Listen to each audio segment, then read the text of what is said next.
एक बंद लिफाफा, 13 नाम और भारतीय क्रिकेट का वो राज जिसे 2014 से लेकर आज तक देश की जनता पूरी तरह नहीं जान पाई।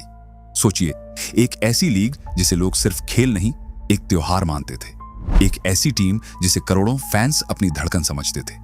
एक ऐसा कप्तान जिसे भारत में सिर्फ खिलाड़ी नहीं, भरोसे का दूसरा नाम माना जाता था। और फिर अचानक एक जांच शुरू होती है जिसमें bookies, phone taps, hotel red, underworld, Bollywood, team officials, court, committee और एक सील्ड एनवेलप की कहानी सामने आती है। यह कहानी सिर्फ 3 खिलाड़ियों की गिरफ्तारी की नहीं थी। यह कहानी उस सिस्टम तक पहुंची जहां क्रिकेट का मैदान खत्म होता था और पावर, पैसा और इन्फ्लुएंस का असली खेल शुरू होता था। 2013 इंडियन प्रीमियर लीग अपने सबसे चमकदार दौर में थी। टीवी पर हर रात मैच, स्टेडियम में खचाखच भीड़, ब्रांड्स के करोड़ों के विज्ञापन, बॉलीवुड स्टार्स की मौजूदगी और सोशल मीडिया पर हर टीम के लिए अलग जुनून। आईपीएल सिर्फ क्रिकेट नहीं रह गया था, यह एक ऐसी मशीन बन चुका था जहां हर गेंद, हर रन और हर विकेट के साथ पैसा घूम रहा था। लेकिन उसी चमक के पीछे एक ऐसा अंधेरा पल रहा था जिसकी गूंज आने वाले कई सालों तक भारतीय क्रिकेट का पीछा करने वाली थी। इस पूरी कहानी की शुरुआत 2008 से होती है, आईपीएल का पहला सीजन। उस वक्त बीसीसीआई के संविधान में एक बेहद अहम नियम था, क्लॉज 6.2.4। यह नियम साफ कहता था कि बीसीसीआई का कोई भी अधिकारी ऐसी टीम या कमर्शियल यूनिट में ऑनरशिप नहीं रख सकता जहां बीसीसीआई खुद इन्वॉल्व्ड हो। आसान भाषा में समझिए, अगर आप क्रिकेट बोर्ड के बड़े अधिकारी हैं तो आप उसी बोर्ड की लीग में किसी टीम के मालिक नहीं बन सकते, क्योंकि ऐसा करने से साफ साफ कॉन्फ्लिक्ट ऑफ इंटरेस्ट पैदा होता है। यानी जो आदमी नियम बना रहा है वही अगर टीम का मालिक भी बन जाए तो निष्पक्षता कहां बचेगी। लेकिन इसी दौर में एन श्रीनिवासन का नाम सामने आता है। श्रीनिवासन उस वक्त बीसीसीआई के सबसे ताकतवर लोगों में गिने जाते थे। वह इंडिया सीमेंट्स नाम की बड़ी कंपनी के मैनेजिंग डायरेक्टर भी थे और उन्हें आईपीएल में अपनी टीम चाहिए थी। यहां कहानी अचानक दिलचस्प हो जाती है, क्योंकि जिस रूल की वजह से यह ओनरशिप मुश्किल थी, उसी रूल में बदलाव किया गया। आईपीएल को उस रिस्ट्रिक्शन से बाहर कर दिया गया और इसके बाद इंडिया सीमेंट्स ने चेन्नई सुपर किंग्स को खरीद लिया। अब तस्वीर देखिए, एक तरफ बीसीसीआई की ताकत, दूसरी तरफ कॉर्पोरेट पैसा और बीच में आईपीएल की सबसे चमकदार फ्रेंचाइजी बनने जा रही Chennai super Kings. Srinivasan BCCI की पावर स्ट्रक्चर में भी थे और उसी इकोसिस्टम में एक टीम से जुड़े कॉर्पोरेट मालिक भी। यहीं से वो पावर डायनामिक शुरू हुआ जिसने बाद में पूरे स्कैंडल को और बड़ा बना दिया। और इसी स्ट्रक्चर में एक और नाम जुड़ता है, महेंद्र सिंह धोनी। धोनी उस वक्त सिर्फ एक कप्तान नहीं थे, वह भारतीय क्रिकेट की सबसे बड़ी कहानी थे। 2007 में T20 वर्ल्ड कप, 2011 में वनडे वर्ल्ड कप, शांत चेहरा, तेज दिमाग, आखिरी ओवर तक मैच पलट देने की काबिलियत। लोगों के लिए धोनी सिर्फ खिलाड़ी नहीं, कॉन्फिडेंस थे। और जब वह चेन्नई सुपर किंग्स के कप्तान बने तो सीएसके सिर्फ टीम नहीं रही, वह एक इमोशन बन गई। चेपक स्टेडियम का येलो सी, विसल पॉड्यू की आवाज और हर मैच में धोनी के लिए दीवानगी। यह वो दौर था जब सीएसके का नाम सुनते ही लोगों को स्टेबिलिटी, डोमिनेंस और जीत याद आती थी। 2010 और 2011 में सीएसके ने लगातार आईपीएल ट्रॉफी जीती। टीम मजबूत थी, कप्तान अनमैच था, फैन बेस क्रेजी था और मैनेजमेंट पावरफुल था। बाहर से सब कुछ परफेक्ट दिख रहा था, जैसे क्रिकेट, बिजनेस और ग्लैमर का सबसे सक्सेसफुल मॉडल बन गया हो। लेकिन हर बड़े एम्पायर की तरह इस एम्पायर के पीछे भी कुछ सवाल धीरे धीरे जमा हो रहे थे। और ये सवाल अचानक नहीं फटे, ये धीरे धीरे phone calls, hotel rooms, diary, cash और कुछ छोटे छोटे सिग्नल्स के रूप में सामने आए। 16 मई 2013 की रात मुंबई के लग्जरी होटल्स में आईपीएल खिलाड़ियों की जिंदगी हमेशा की तरह ग्लैमरस लग रही थी। बाहर फैंस खड़े थे, अंदर रूम्स में खिलाड़ी थे और टीवी पर टूर्नामेंट का शोर जारी था। लेकिन उसी रात दिल्ली पुलिस की स्पेशल सेल क्वाइटली एक्शन में आ चुकी थी। सवाल यह था कि दिल्ली पुलिस मुंबई में क्यों आई थी, क्योंकि शुरुआत में जांच क्रिकेट फिक्सिंग की नहीं थी। दिल्ली पुलिस दरअसल अंडरवर्ल्ड, खासकर दाऊद इब्राहिम की डी कंपनी से जुड़े फोन कॉल्स ट्रैक कर रही थी। लेकिन इन कॉल्स को सुनते सुनते उन्हें कुछ ऐसा सुनाई देने लगा जिसने डायरेक्शन बदल दी। बातों में आईपीएल मैचेस का जिक्र था, ओवर्स का जिक्र था, स्पेसिफिक प्लेयर्स का जिक्र था और करोड़ों के सौदों की लैंग्वेज थी। फिर अचानक रेड होती है। राजस्थान रॉयल्स के 3 खिलाड़ी पकड़े जाते हैं, एस श्रीसंत, अजीत चंदेला और अंकित चौहान। इनके साथ कई बुकीज भी गिरफ्तार होते हैं, जिनमें श्रीसंत का करीबी माना जाने वाला जीजू जनार्दन भी शामिल था। आरोप था स्पॉट फिक्सिंग का। अब यहां एक जरूरी फर्क समझिए। मैच फिक्सिंग का मतलब होता है पूरा मैच मैनिपुलेट करना, लेकिन स्पॉट फिक्सिंग ज्यादा चालाक खेल है। इसमें पूरे मैच को कंट्रोल करने की जरूरत नहीं होती। सिर्फ एक स्पेसिफिक ओवर, एक स्पेसिफिक बॉल, एक स्पेसिफिक एक्शन फिक्स किया जाता है। जैसे किसी बॉलर को कहा जाए कि इस ओवर में इतने से ज्यादा रन देने हैं, फिर बुकीज उसी ओवर पर करोड़ों का सट्टा लगाते हैं। लेकिन सवाल यह था कि बुकीज को टीवी देखकर कैसे पता चलता कि फिक्सिंग वाला ओवर कब आने वाला है। यहां आती है इस केस की सबसे शॉकिंग डिटेल, सिग्नल्स। मैदान पर सब कुछ नॉर्मल दिखता था, लेकिन कुछ छोटे जेस्चर्स के जरिए मैसेज भेजे जाते थे। एक टॉवल, एक रिस्टबैंड, एक टी शर्ट। आम दर्शक के लिए ये छोटी चीजें थीं, लेकिन बैटिंग नेटवर्क के लिए ये करोड़ों के संकेत थे। पुलिस के मुताबिक श्रीसंत के मामले में टॉवल सिग्नल सामने आया। दावा किया गया कि डील 40 लाख रुपए की थी। मैच किंग्स 11 पंजाब के खिलाफ था। उन्हें अपने दूसरे ओवर में 14 या उससे ज्यादा रन्स देने थे। सिग्नल था कि वह अपने ट्राउजर्स में टॉवल लगाएंगे। जैसे ही टॉवल दिखेगा, बुकीज समझ जाएंगे कि ओवर शुरू होने वाला है और बैटिंग लगानी है। उस ओवर में श्रीसंत ने टॉवल लगाया और 13 रन्स दिए। टारगेट से 1 रन कम रहा, लेकिन इन्वेस्टिगेशन के हिसाब से अटेम्प्ट हो चुका था। दूसरा नाम अंकित चौहान का था। यहां रिस्ट बैंड सिग्नल की बात सामने आई। आरोप था कि मुंबई इंडियंस के खिलाफ उन्हें 13 से ज्यादा रन्स देने थे। डील 60 लाख रुपए की बताई गई। सिग्नल था रिस्ट बैंड एडजस्ट करना। पुलिस के मुताबिक उन्होंने वही सिग्नल दिया और उस ओवर में 15 रन्स गए। तीसरा नाम अजीत चंदेला का था।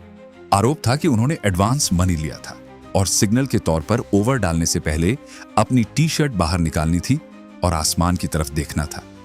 लेकिन पुलिस वर्जन के मुताबिक चंदेला सिग्नल देना भूल गए, जिसकी वजह से बुकीज सही वक्त पर सट्टा नहीं लगा पाए। इंटरसेप्टेड कॉल्स में बुकीज की नाराजगी भी रिकॉर्ड होने की बात सामने आई।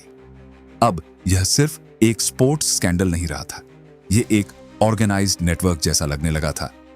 होटल रूम्स की तलाशी में डायरीज मिली, कोड वर्ड्स मिले, कई मोबाइल फोन्स, आईपैड्स, लैपटॉप्स और कैश बरामद होने की बात सामने आई। टीवी पर ब्रेकिंग न्यूज चल रही थी। देश शॉक्ड था। जिन्हें फैंस मैदान पर हीरोज की तरह देखते थे, उनके नाम अचानक फिक्सिंग के आरोपों के साथ जुड़ रहे थे। लेकिन असली सवाल अभी भी बाकी था। क्या यह सब सिर्फ 3 खिलाड़ियों तक सीमित था, या ये 3 खिलाड़ी सिर्फ उस बड़े खेल का छोटा हिस्सा थे जो ऊपर कहीं और खेला जा रहा था? यहीं से कहानी प्लेयर्स से आगे बढ़कर मैनेजमेंट और ओनर्स तक पहुंचती है। राजस्थान रॉयल्स से जुड़े सवाल उठने लगे। एक विटनेस के तौर पर सिद्धार्थ त्रिवेदी का नाम सामने आया, जिन्होंने पुलिस को बताया कि राज कुंद्रा के दोस्त उमेश गोयंका टीम और पिच से जुड़ी इंफॉर्मेशन हासिल करने की कोशिश करते थे। 5 जून 2013 को दिल्ली पुलिस ने राज कुंद्रा से लंबी पूछताछ की। रिपोर्ट्स के मुताबिक पुलिस ने बाद में दावा किया कि राज कुंद्रा ने अपनी ही टीम पर बैटिंग की बात कबूली थी। हालांकि बाद में वह कोर्ट में इससे मुकर गए, लेकिन बाद की कमेटी फाइंडिंग्स में पुलिस रिपोर्ट्स और इनिशियल स्टेटमेंट्स के आधार पर उनके खिलाफ एक्शन हुआ। यहां तक आते आते जनता को लग रहा था कि स्कैंडल का पूरा चेहरा सामने आ चुका है। 3 खिलाड़ी, कुछ बुकीज, कुछ टीम रिलेटेड लोग, लेकिन फोन टैप्स अभी बंद नहीं हुए थे। इन्वेस्टिगेशन आगे बढ़ रही थी और तभी मुंबई पुलिस की क्राइम ब्रांच को एक ऐसा लिंक मिला जिसने कहानी को मैदान से उठाकर वीआईपी बॉक्सेस और बॉलीवुड सर्कल्स तक पहुंचा दिया। मुंबई पुलिस ने एक बड़े बुकी रमेश व्यास को गिरफ्तार किया। उसके पास से कई फोन्स और एक डायरी मिलने की बात सामने आई। डायरी में कोड वर्ड्स और बड़े ट्रांजैक्शंस के क्लूज थे। जब कॉल डिटेल रिकॉर्ड्स निकाले गए तो एक वीआईपी नंबर बार बार बुकीज के संपर्क में दिखा। यह नंबर था बॉलीवुड एक्टर विंदु दारा सिंह का। विंदु को 21 मई 2013 को गिरफ्तार किया गया। सटोरिये संपर्क में थे बिंदु दारा सिंह के। और जैसे ही उनसे पूछताछ शुरू हुई, इन्वेस्टिगेशन का अगला दरवाजा खुल गया। रिपोर्ट्स के मुताबिक विंदु अकेले बैटिंग नहीं कर रहे थे। आरोप यह था कि वह एक तरह से मिडलमैन या फ्रंट की तरह काम कर रहे थे। वह बुकीज तक ऐसी अंदरूनी जानकारी पहुंचाते थे जो बाहर बैठे लोगों को आसानी से नहीं मिल सकती थी। पिच कैसी बिहेव करेगी, कौन प्लेयर खेलेगा या नहीं खेलेगा, बैटिंग ऑर्डर में क्या बदलाव हो सकता है, टीम की स्ट्रेटजी क्या हो सकती है। अब सवाल यह था कि विंदु दारा सिंह तक यह इंफॉर्मेशन पहुंच कौन रहा था। यहीं पर नाम आता है गुरुनाथ मयप्पन का। मयप्पन कोई आम शख्स नहीं थे। वह एन श्रीनिवासन के दामाद थे और चेन्नई सुपर किंग्स से जुड़े हुए थे। कई जगह उन्हें टीम प्रिंसिपल के तौर पर प्रेजेंट किया जाता था। वह सीएसके के मैचेस में वीआईपी एरियाज में दिखते थे, ऑक्शन टेबल पर मौजूद रहते थे और टीम एक्टिविटीज के बहुत करीब माने जाते थे। इन्वेस्टिगेशन एजेंसीज के मुताबिक फ्लो ऑफ इंफॉर्मेशन कुछ इस तरह देखा गया। मयप्पन से विंदु दारा सिंह और विंदु से बुकीज। 24 मई 2013 को गुरुनाथ मयप्पन गिरफ्तार होते हैं और इसी अरेस्ट के बाद स्कैंडल अचानक चेन्नई सुपर किंग्स की तरफ मुड़ जाता है। अब बात सिर्फ बैटिंग की नहीं थी। बात यह थी कि अगर मयप्पन ऑफिशियल कैपेसिटी में टीम से जुड़े साबित होते हैं तो कॉन्सिक्वेंसेस बहुत बड़े हो सकते थे, क्योंकि अगर कोई टीम ऑफिशियल बैटिंग या फिक्सिंग रिलेटेड एक्टिविटी में इन्वॉल्व पाया जाता तो फ्रैंचाइज पर भी भारी एक्शन हो सकता था। और यह कोई छोटी फ्रैंचाइज नहीं थी, यह चेन्नई सुपर किंग्स थी, आईपीएल की सबसे सक्सेसफुल, सबसे पॉपुलर और सबसे पावरफुल टीम्स में से एक।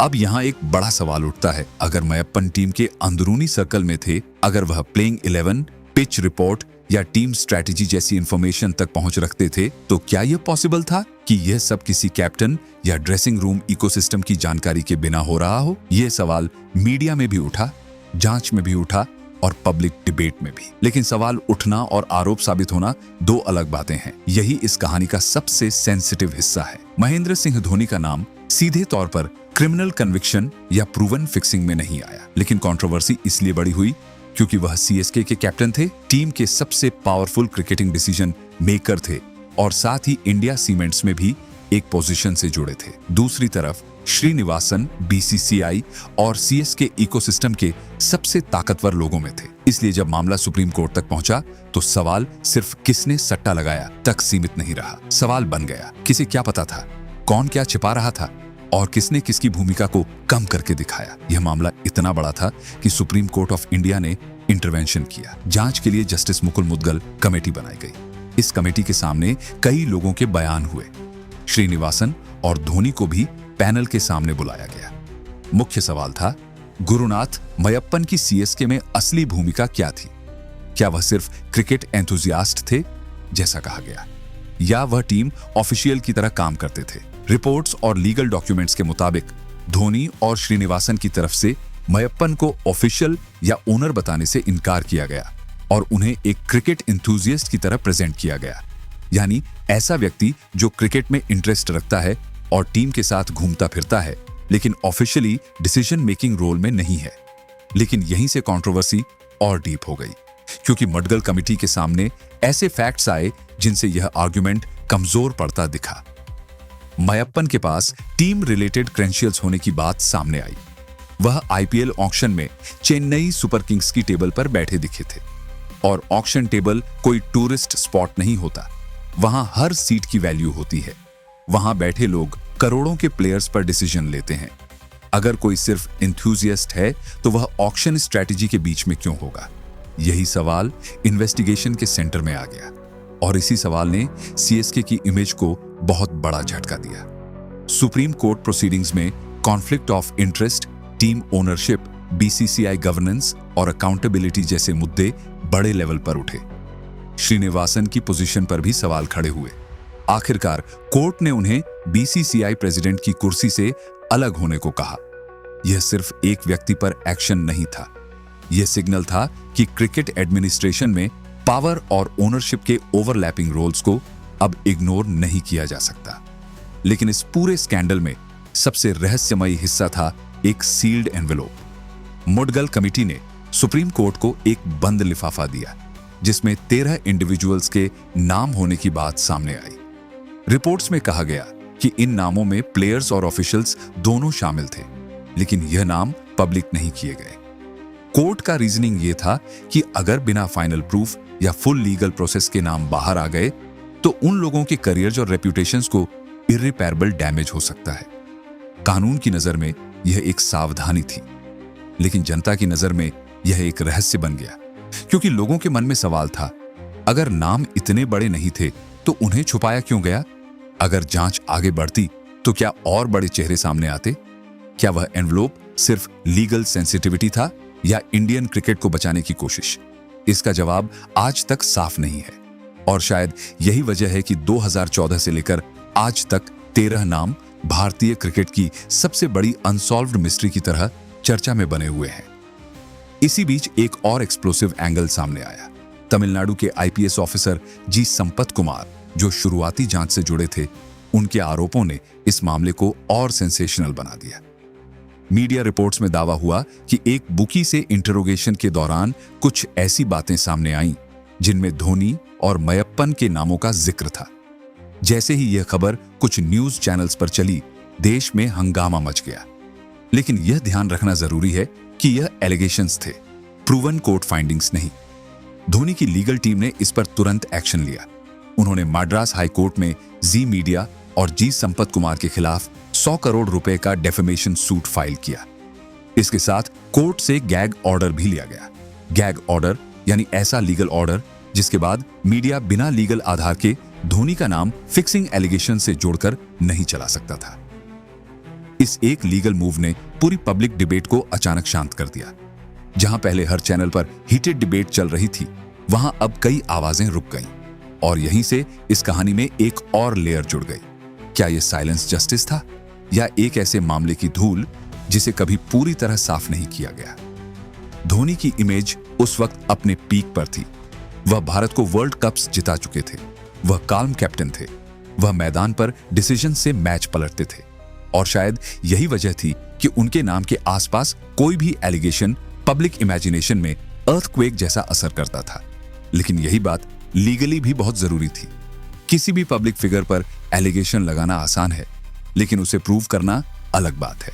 धोनी पर लगे एलिगेशंस को उन्होंने डिनाई किया, उनके खिलाफ फिक्सिंग साबित नहीं हुई, और उन्होंने अपनी रेपुटेशन बचाने के लिए लीगल रास्ता चुना। लेकिन इससे स्कैंडल छोटा नहीं हो जाता, क्योंकि सवाल धोनी के गिल्टी या नॉट गिल्टी होने से भी बड़ा था। सवाल था सिस्टम का। क्या टीम ऑनरशिप और बोर्ड पावर इतने मिक्स हो चुके थे कि अकाउंटेबिलिटी कमजोर पड़ गई थी? क्या ड्रेसिंग रूम इंफॉर्मेशन बाहर जा रही थी? क्या बेटिंग नेटवर्क्स अंदरूनी खबरों तक पहुंच बना चुके थे? और अगर हां, तो यह सिर्फ कुछ इंडिविजुअल्स की गलती थी या इंटायर क्रिकेट इकोसिस्टम की वल्नरेबिलिटी? सुप्रीम कोर्ट ने सिर्फ रिपोर्ट पढ़कर मामला बंद नहीं किया। पनिशमेंट डिसाइड करने के लिए जस्टिस लोधा कमेटी बनाई गई। यह कमेटी उस सवाल पर आई जिससे चेन्नई सुपर किंग्स और राजस्थान रॉयल्स की किस्मत तय होनी थी। मयप्पन और राज कुंद्रा की भूमिका क्या थी? उनके एक्शंस के लिए फ्रैंचाइज कितनी रिस्पॉन्सिबल थी? और आईपीएल को साफ करने के लिए कितना बड़ा कदम उठाना जरूरी था? 14 जुलाई 2015 को जस्टिस लोढ़ा कमेटी ने हिस्टोरिक वर्डिक्ट सुनाया। गुरुनाथ मयप्पन और राज कुंद्रा को क्रिकेट रिलेटेड एक्टिविटीज से बैन किया गया। चेन्नई सुपर किंग्स और राजस्थान रॉयल्स को 2 साल के लिए सस्पेंड कर दिया गया। यह आईपीएल के इतिहास का सबसे बड़ा शॉक था। 2 पॉपुलर टीम्स 2 साल के लिए बाहर। फैंस टूट गए, प्लेयर्स स्केटर्ड हुए, स्पॉन्सर्स और ब्रॉडकास्टर्स की कैलकुलेशंस बदल गईं, और क्रिकेट वर्ल्ड को पहली बार महसूस हुआ कि इस स्कैंडल की कीमत सिर्फ हेडलाइंस तक सीमित नहीं रहने वाली। चेन्नई सुपर किंग्स के फैंस के लिए यह फैसला इमोशनल था। उनके लिए सीएसके सिर्फ एक फ्रैंचाइज नहीं थी, वह धोनी की टीम थी, वह येलो जर्सी थी, वह चेपक का शोर था, वह repeated finals, last over thrillers और ट्रॉफीज की मेमोरी थी। लेकिन कानून और कमेटी फाइंडिंग्स ने यह साफ कर दिया कि अगर टीम इकोसिस्टम से जुड़े लोग बेटिंग में इन्वॉल्व्ड पाए जाते हैं तो सिर्फ इंडिविजुअल्स नहीं, फ्रैंचाइजी भी कॉन्सिक्वेंसेस फेस करेगी। राजस्थान रॉयल्स के साथ भी ऐसा ही हुआ। वही टीम जिसने पहले सीजन में अंडरडॉग स्टोरी लिखी थी, वही टीम स्कैंडल के बाद 2 साल के सस्पेंशन में चली गई। आईपीएल की fairy tale suddenly crime investigation में बदल गई, और फैंस को पहली बार एहसास हुआ कि स्पोर्ट्स में इमोशंस जितने प्योर दिखते हैं, बिजनेस और बेटिंग की दुनिया उतनी ही डेंजरस हो सकती है। लेकिन 2 साल के सस्पेंशन के बाद भी वो एक सवाल वहीं रह गया। 13 नाम कौन थे? क्या उनमें बड़े प्लेयर्स थे? क्या ऑफिशियल्स थे? क्या कुछ ऐसे चेहरे थे जिनकी पब्लिक इमेज बहुत बड़ी थी? कोर्ट ने उन्हें पब्लिक नहीं किया। शायद लीगल प्रोसेस के हिसाब से यह सही था, लेकिन पब्लिक क्यूरियोसिटी के हिसाब से यह एक ऐसा क्लिफ हैंगर बन गया जिसका आंसर आज तक नहीं मिला। इस पूरे स्कैंडल की सबसे डराने वाली बात यह थी कि फिक्सिंग सिर्फ मैदान पर होने वाला छोटा खेल नहीं था, यह इंफॉर्मेशन का खेल था। अगर किसी को पहले से पता हो कि कौन प्लेयर रेस्ट करेगा, पिच स्लो होगी या बैटिंग ऑर्डर बदलेगा, तो बैटिंग मार्केट में वह इंफॉर्मेशन सोने से भी कीमती हो जाती है। और आईपीएल जैसे टूर्नामेंट में जहां हर बॉल पर बैटिंग लगती है, अंदरूनी खबर करोड़ों में बिक सकती है। इसलिए यह केस सिर्फ नैतिकता का नहीं था, यह स्पोर्ट्स इंटीग्रिटी का इश्यू था, यह फैंस के विश्वास का इश्यू था। एक फैन जब स्टेडियम में टिकट खरीद कर जाता है तो वह मानता है कि वह असली मुकाबला देख रहा है। जब कोई बच्चा अपनी फेवरेट जर्सी पहनकर टीवी के सामने बैठता है तो वह मानता है कि उसका हीरो पूरी ईमानदारी से खेल रहा है। जब कोई फैमिली रात को खाना छोड़कर मैच देखती है तो उन्हें लगता है कि हर रन जेन्युइन है, हर विकेट अर्न्ड है, हर सेलिब्रेशन रियल है। स्पॉट फिक्सिंग इस भरोसे को तोड़ती है, क्योंकि उसमें पूरा मैच फेक नहीं भी हो तब भी उस एक ओवर की सच्चाई मर जाती है। और जब एक ओवर की सच्चाई मरती है तो पूरा गेम सस्पिशियस लगने लगता है। 2013 के स्कैंडल ने यही किया, उसने फैंस के मन में डाउट डाल दिया। जब कोई बॉलर एक्सपेंसिव ओवर डालता, लोग पूछते क्या यह नॉर्मल था? जब कोई प्लेयर अचानक टीम से बाहर होता, लोग पूछते क्या इसके पीछे कोई अंदरूनी कहानी है? जब कोई डिसीजन अजीब लगता, लोग कहते कहीं कुछ चल तो नहीं रहा? और यही डाउट किसी भी स्पोर्ट के लिए सबसे खतरनाक चीज होती है। इसके बाद भारतीय क्रिकेट में रिफॉर्म्स की बात तेज हुई, कॉन्फ्लिक्ट ऑफ इंटरेस्ट पर सवाल उठे, बीसीसीआई गवर्नेंस पर स्क्रूटिनी बढ़ी, सुप्रीम कोर्ट ने क्रिकेट एडमिनिस्ट्रेशन को लेकर कई स्ट्रॉन्ग ऑब्जर्वेशंस दिए, लोधा रिफॉर्म्स की चर्चा हुई। लेकिन पब्लिक मेमोरी में यह पूरा चैप्टर ज्यादातर 3 चीजों से जुड़ा रहा: प्लेयर्स की अरेस्ट, सीएसके और राजस्थान का बैन, और वह सील्ड एनवेलोप। अब सवाल आता है, आज इस स्टोरी को याद क्यों किया जाए? क्योंकि यह सिर्फ पुराना स्कैंडल नहीं है, यह वार्निंग है। जितना बड़ा स्पोर्ट होता है, उसके आसपास उतना बड़ा पैसा घूमता है, और जहां पैसा है वहां टेम्पटेशन है, जहां बैटिंग है वहां इंफॉर्मेशन की कीमत है, और जहां इंफॉर्मेशन की कीमत है वहां सिस्टम को साफ, ट्रांसपेरेंट और अकाउंटेबल रखना जरूरी है। आज आईपीएल फिर से दुनिया की सबसे बड़ी लीग्स में गिना जाता है। सीएसके वापस आई, धोनी ने फिर से टीम को ग्लोरी दिलाई, फैंस फिर से येलो में डूब गए। राजस्थान रॉयल्स भी वापस आई, टूर्नामेंट और बड़ा हुआ, ब्रॉडकास्टिंग डील्स और महंगी हुई, स्पॉन्सर्स और बड़े हुए। लेकिन 2013 का दाग पूरी तरह मिटा नहीं। वह दाग याद दिलाता है कि क्रिकेट सिर्फ खेल नहीं है, यह भरोसे का कॉन्ट्रैक्ट है। और एक बार भरोसा टूट जाए तो ट्रॉफियां उसे पूरी तरह रिपेयर नहीं कर सकती। धोनी की डिफेमेशन केस की बात भी आज तक खत्म नहीं हुई। लीगल प्रोसीडिंग्स लंबे वक्त से चलती रही है। रिपोर्ट्स के मुताबिक केस से जुड़े डॉक्यूमेंट्स, वीडियोस और एविडेंस के ट्रांसलेशंस को लेकर भी कोर्ट में प्रक्रिया आगे बढ़ी है। यानी 1 डिकेड से ज्यादा वक्त बाद भी इस स्कैंडल की कुछ लीगल थ्रेड्स पूरी तरह क्लोज नहीं हुई। यह बात अपने आप में दिखाती है कि 2013 का मामला कितना कॉम्प्लेक्स था। इस कहानी में धोनी के लिए भी एक अलग ट्रेजेडी है। एक तरफ वह कैप्टन थे जिनकी लीडरशिप ने करोड़ों इंडियंस को खुशी दी, दूसरी तरफ वह उसी फ्रैंचाइज और पावर स्ट्रक्चर के सेंटर में थे जिस पर सवाल उठे। उन्होंने एलिगेशंस डिनाई किए, लीगल एक्शन लिया और अपने करियर में आगे बढ़ते रहे। लेकिन पब्लिक कंट्रोवर्सी की दुनिया ऐसी होती है कि एक बार सवाल उठ जाए तो वह पूरी तरह खत्म नहीं होता। चाहे कोर्ट में कुछ साबित हो या ना हो, चर्चा की शैडो लंबी चलती है।